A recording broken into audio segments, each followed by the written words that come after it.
Welcome to friendly talk channel. I'm doctor Ajitha Dhanalakshmi. இன்னைக்கு இந்த வீடியோவில் எதை பற்றி பார்க்க போகிறோம்னா, குழந்தைங்களுக்கு தலை நெத்தி இந்த ஏரியா மட்டும் ரொம்ப ஹீட்டாக இருக்குது, சூடாக இருக்குது. ஆனால் தெர்மாமீட்டரில் டெம்பரேச்சர் செக் பண்ணுறப்ப நார்மலாக இருக்குது. இந்த சுச்சுவேஷனில் என்ன பண்ணணும் அப்படிங்கிறத தான் பார்க்க போகிறோம். பொதுவாக குழந்தைங்களுக்கு பெரியவங்களை விட 0.5லேருந்து 1 டிகிரி ஃபாரன்ஹீட் வரைக்கும் டெம்பரேச்சர் எப்பொழுதுமே கொஞ்சம் அதிகமாக தான் இருக்கும். இப்போ எப்படினாலுமே பெரியவங்களா இருந்தாலும் சரி, குழந்தைங்களா இருந்தாலும் சரி, அவங்க பாடியில் உருவாகிற அந்த வெப்பத்தை வெளியேற்றி தான் ஆகணும். பெரியவங்களை பொறுத்த வரைக்கும் பாடி டெம்பரேச்சர் எப்படி மெயின்டைன் ஆகும்னு பார்த்தீங்கன்னா, ஸ்கின் வழியாக வேர்வை மூலமாக வெளியேறிடும். அதே இது குழந்தைங்களுக்கு வெப்பம் வெளியேறதுக்கான மேக்சிமம் அந்த ஏரியா எது அப்படின்னு பார்த்தீங்கன்னா தலைப்பகுதி தான். அதனால தான் குழந்தைங்களுக்கு எப்பொழுதுமே தலை கொஞ்சம் பாடியை விட சூடாக இருக்கிற மாதிரியே இருக்கும். தலைப்பகுதியிலும் நெத்தி பகுதியிலும் அதிகமான பிளட் சப்ளை இருக்கும், பிளட் சர்க்குலேஷன் இருக்கும். இதனாலையும் நமக்கு அந்த பகுதிகள் எல்லாமே ஹீட்டாக இருக்கிற மாதிரி இருக்கும். இன்னொரு முக்கியமான விஷயம், நம்மளோட குழந்தைங்களுக்கு தலைப்பகுதி, அதாவது இந்த உச்சி பகுதி இந்த அந்த அளவுக்கு க்ளோஸ் ஆகிருக்காது, எலும்புகள்லாம் அந்த அளவுக்கு ஃபியூஸ் ஆகிருக்காது. இதனாலையும் அந்த பிரெயின்லேருந்து வர்ற அந்த சப்ளை, பிளட் சப்ளைலேருந்து வர அந்த வெப்பம் தலைப்பகுதி வழியாக தான் வெளியேறும். இதனால தான் பெரும்பாலும் குழந்தைங்களுக்கு நெத்தி பகுதியும் தலைப்பகுதியும் ஹீட்டாகவே இருக்கும். ஒரு சில நேரத்தில் நம்ம பண்ணுற சின்ன சின்ன மிஸ்டேக்ஸ்னால கூட குழந்தைங்களோட தலைப்பகுதியும் நெத்தி பகுதியும் சூடாக இருக்கும். ஒரு சிலர் என்ன பண்ணுவாங்கன்னா, குழந்தைங்கள ஃபுல்லாகவே ட்ரெஸ் போட்டு கவர் பண்ணிடுவாங்க. கைக்கு க்ளவுஸு, காலுக்கு க்ளவுஸு, சாக்ஸு அதெல்லாமே போட்டு நீட்டாக கவர் பண்ணி வச்சுருவாங்க. அந்த குழந்தையோட முகத்துலேயும் தலையிலையும் நெத்தி மட்டும்தான் எக்ஸ்போஷர் ஆகிருக்கிற மாதிரி இருக்கும். இந்த மாதிரி நேரத்தில் பாடியோட ஹீட் வெளியேற்ற முடியாமல் நீங்கள் அப்படி கண்ட்ரோல் பண்ணுறனால என்னாகும் அப்படின்னா, தலைப்பகுதி நெத்தி பகுதி தான் சூடாக இருக்கிற மாதிரி இருக்கும். ஒரு சில நேரத்தில் குழந்தை தூங்கி எழுந்ததும் நீங்கள் பார்த்தீங்கன்னா, தூக்கும்போது தலையோட பின்பகுதி சூடாக இருக்கிறத நீங்கள் பார்த்துருப்பீங்க. இது எதனால அப்படின்னு பார்த்தீங்கன்னா, ஒரே இடத்துல குழந்தை ரொம்ப நேரமாக படுத்திருக்கிறனால அந்த இடத்துல பாடி ஹீட் ஆகுறது நார்மல் தான். ஒரு சில மெத்தைகள், குழந்தை படுத்திருக்கிற மெத்தைகள் கூட அந்த ஹீட்டை அதிகப்படுத்தலாம்.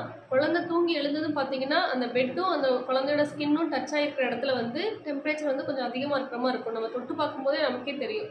அந்த மாதிரி டைமில் நீங்கள் என்ன பண்ணுங்கன்னா, அந்த மெத்தையை மாற்றிட்டீங்க அப்படின்னாலே இந்த ப்ராப்ளம் சால்வ் ஆயிடும். மழைக்காலங்கள், குளிர்காலங்களில் நம்மளோட கைகள் கொஞ்சம் ஜில்லுன்னு தான் இருக்கும்.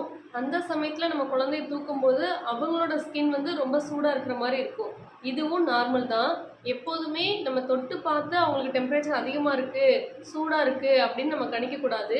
தெர்மாமீட்டரில் நம்ம வச்சு பார்த்து 98.6க்கு மேலே இருக்குது டெம்பரேச்சர் அப்படின்னா மட்டும்தான் நம்ம ஃபீவராக இருக்கிறதுக்கு வாய்ப்பு இருக்குது, வரலாம் அப்படிங்கிற மாதிரி நம்ம கணிச்சிக்கலாம். நீங்கள் நல்லா நோட் பண்ணிங்கன்னா, குழந்தை ஒரு மாதமாக இருக்கும்போது இருக்கிற அந்த தலை சூடுக்கும் 2வது, 3வது, 4வது மாதத்தில் குழந்தையோட தலையை தொட்டு பார்த்தீங்க அப்படின்னா ரொம்ப சூடாக இருக்கிற மாதிரி ஃபீல் பண்ணுவீங்க.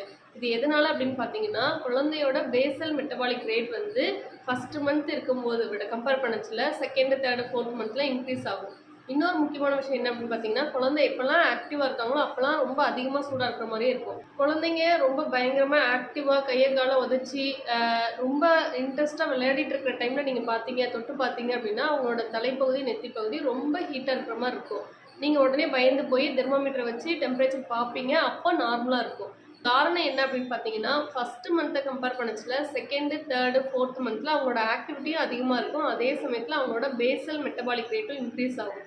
இதெல்லாமே நார்மல் தான். குழந்தைங்களுக்கு ஃபீட் பண்ணிட்டு இருக்கும் போதோ இல்லை ஃபீட் பண்ணி முடிச்சதுக்கப்புறம் நீங்கள் நெத்தியை தொட்டு பார்த்தீங்க, தலையை தொட்டு பார்த்தீங்க அப்படின்னா கொஞ்சம் அவங்களுக்கு டெம்பரேச்சர் அதிகமாக இருக்கிற மாதிரி தான் இருக்கும். இதுவும் நார்மல் தான். குழந்தைங்களுக்கு சளி, இருமல் இருக்கும்போதும் குழந்தைங்களோட நெத்தி, தலை இதெல்லாம் சூடாக தான் இருக்கும். நம்மளோட நார்மல் பாடி டெம்பரேச்சர் எவ்வளோ அப்படின்னு பார்த்தீங்கன்னா 98.6 டிகிரி ஃபாரன்ஹீட். இதுக்கும் மேலே நீங்கள் தெர்மாமீட்டரில் டெம்பரேச்சர் பார்க்குறப்ப 99 போகுது, 100 போகுது, 101 போகுது, இந்த மாதிரி அதிகமாகிட்டே இருக்குது அப்படின்னா கண்டிப்பாக குழந்தைங்களுக்கு சிறப்பு கொடுக்க வேண்டிய சூழ்நிலை இருக்கும். நீங்கள் அந்த மாதிரி டைமில் கண்டிப்பாக டாக்டர்கிட்ட போய் செக் பண்ணி தான் ஆகணும். ஒரு வேளை குழந்தை நார்மலாக இருக்காங்க, ஆக்டிவாக இருக்காங்க, ஃபீடிங் எடுத்துக்கிறாங்க, வாமிட்டிங் எதுவும் இல்லை, இந்த மாதிரி சமயங்களில் நெத்தி, தலையை தொட்டு பார்க்கும்போது சூடாக இருக்குது அப்படின்னா தெர்மாமீட்டரில் 98.6க்கு கீழே இருந்துச்சு அப்படின்னா நீங்கள் எந்த ஒரி பணிக்க தேவையில்லை, எந்த மருந்தும் கொடுக்க தேவையில்லை. ஒருவேளை குழந்தை டல்லாக இருக்காங்க, வாமிட்டிங் இருக்குது, ஃபீடிங் எதுவும் எடுத்துக்க மாட்டேங்காங்க, அழுதுகிட்டே இருக்காங்க, இந்த மாதிரி எக்ஸ்ட்ரா சிம்டம்ஸ்லாம் இருக்குது அப்படின்னா கண்டிப்பாக நீங்கள் குழந்தைகள் டாக்டர்கிட்ட போய் காமிக்க வேண்டியது ரொம்பவே அவசியம். இந்த வீடியோ உங்களுக்கு இன்ஃபர்மேட்டிவாக இருந்தது அப்படின்னா லைக் பண்ணுங்கள், ஷேர் பண்ணுங்கள், மறக்காமல் நம்ம சேனலை சப்ஸ்கிரைப் பண்ணுங்கள். தேங்க்யூ.